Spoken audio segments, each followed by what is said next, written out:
Hey guys, it's Tina here. Welcome back to another episode of Tina Tries It. In today's episode, I'll be trying out the new Silicone Infused Super Sponge.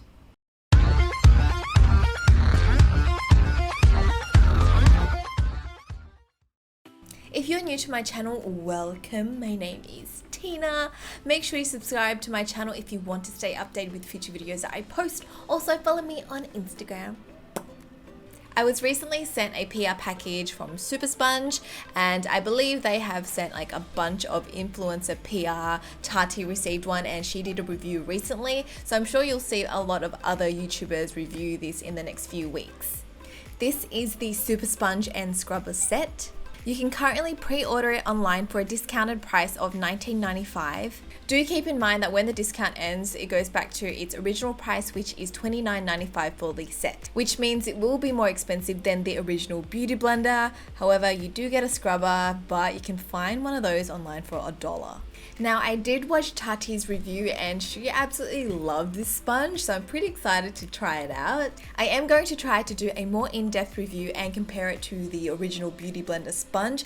That way, hopefully it will give you a better idea of whether you should spend the extra money for this or stick with the original beauty sponge. At first glance, you may think this is a two-tone beauty sponge, but in fact, the top bit is actually infused with silicone. By doing this, it makes the sponge less absorbent, which means you don't have to use as much foundation. The bottom of the sponge is left uncoated, so it's actually pretty similar to the Beauty Blender. It does say on the packaging that you shouldn't apply the foundation directly onto the sponge. You're meant to use the bottom just to buff out, your foundation, and you're not supposed to use it too frequently, as it will degrade the makeup sponge like other regular beauty sponges. Here's a side-by-side comparison with the Beauty Blender so you can compare the size and shape.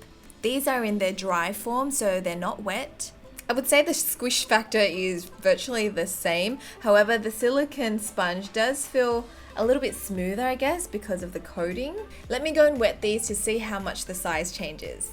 Well. It looks like the Beauty Blender had a growth spurt and overtook the Super Sponge. You can see that the Beauty Blender is a little bit taller and slightly slimmer than the Super Sponge. Also, another thing I noticed that when wet, the Super Sponge isn't as soft as the Beauty Blender. Which one should I start off with? Beauty Blender is an all-time favorite and this thing never fails me. So let's just do this side using the Beauty Blender first. I'm going to be using the new Hourglass Vanish Liquid Foundation in Bisque. Since I'm only doing half my face, I'm going to use half a pump, which is that much. Why do I feel like this is not enough for half my face? So I'm just going to dot this all over first, and I've already used all the foundation. Then I'm just going to dab and blend this in.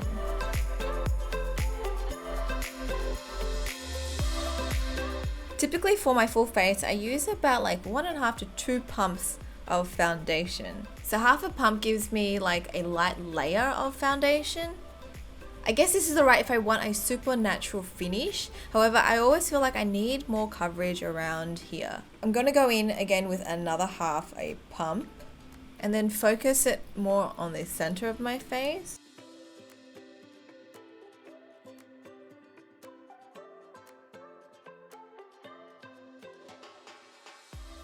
Okay, so it's looking a lot more full coverage on this side now, and it took 1 pump to get this result. Time to do the other side. I'm going to start off with half a pump first and use the same technique. I'm going to dot it on. But the difference with this Super Sponge is you're meant to glide the foundation on first, like just spread it around first. And then you go in and use a dabbing motion to blend it out.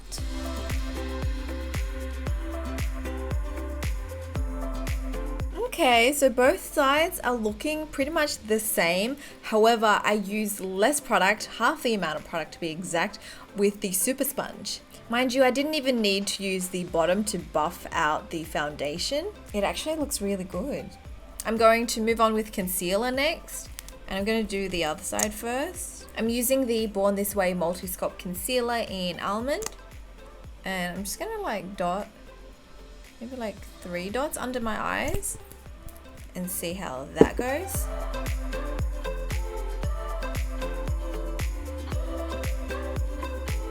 On this side, I'll just do one dot.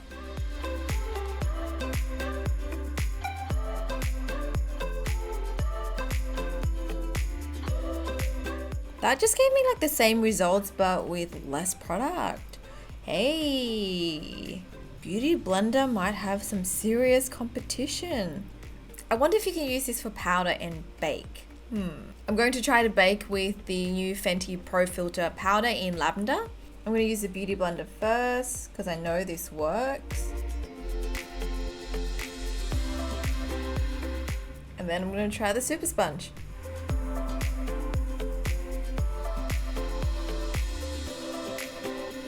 I'm just going to give the powder a couple minutes to just do its thing. I might just finish off my makeup quickly.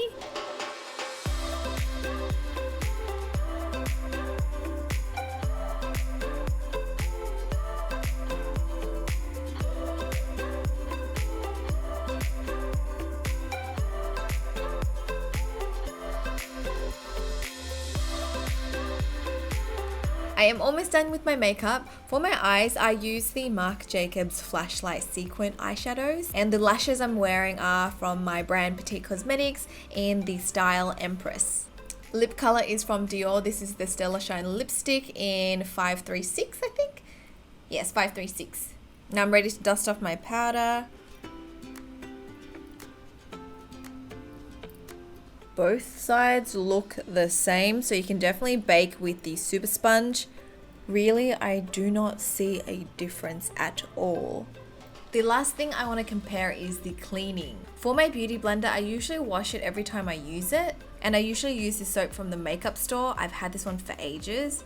One thing to note about the pink Beauty Blender is that the color does run, especially for the first few times using and washing the sponge. This can be a little bit annoying, especially if you're squeezing it dry on a white towel. It's going to leave a pink stain. Now let's clean the super sponge. I'm going to be using the little scrubber that it comes with. It's actually pretty convenient. This sponge is pretty similar to the Beauty Blender. Both are really easy to clean. I have no complaints when it comes to washing any of these sponges. It's pretty much the same process. Here's a quick summary of each sponge. The super sponge is less absorbent. The retail price of this is $29.95 for the set, but it's currently on a pre-order sale for $19.95.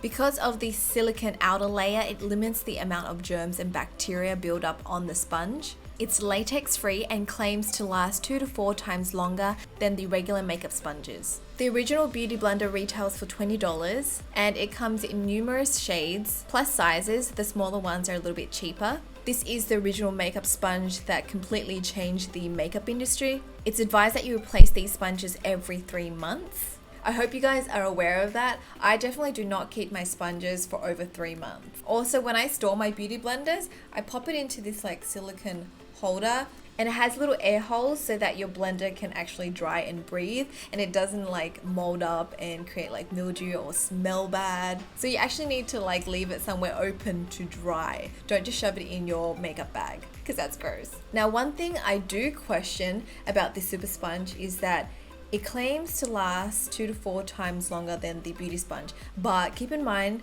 that the bottom is uncoated. So is it still okay to keep like 6 to 12 months, or is that stretching it too much for a makeup sponge? Overall, my first impressions of the super sponge is positive. I actually really like this, and I feel like it is pretty on par with the Beauty Blender, guys. They've just taken the Beauty Blender shape and combined it with like that silicone trend and came up with this baby, which is genius. Now, the real question here is, would I replace the Beauty Blender with the super sponge? Ooh. The Beauty Blender is a must-have in my kit, but now that I've tried this one, I feel like I could make the switch. I just need to use this one for a little bit longer to see how I feel. Anyways, that is it to this episode of Tina Tries. I hope you guys have enjoyed it. Make sure you subscribe to my channel if you haven't already, and follow me on Instagram. I shall speak to you guys next time. Bye!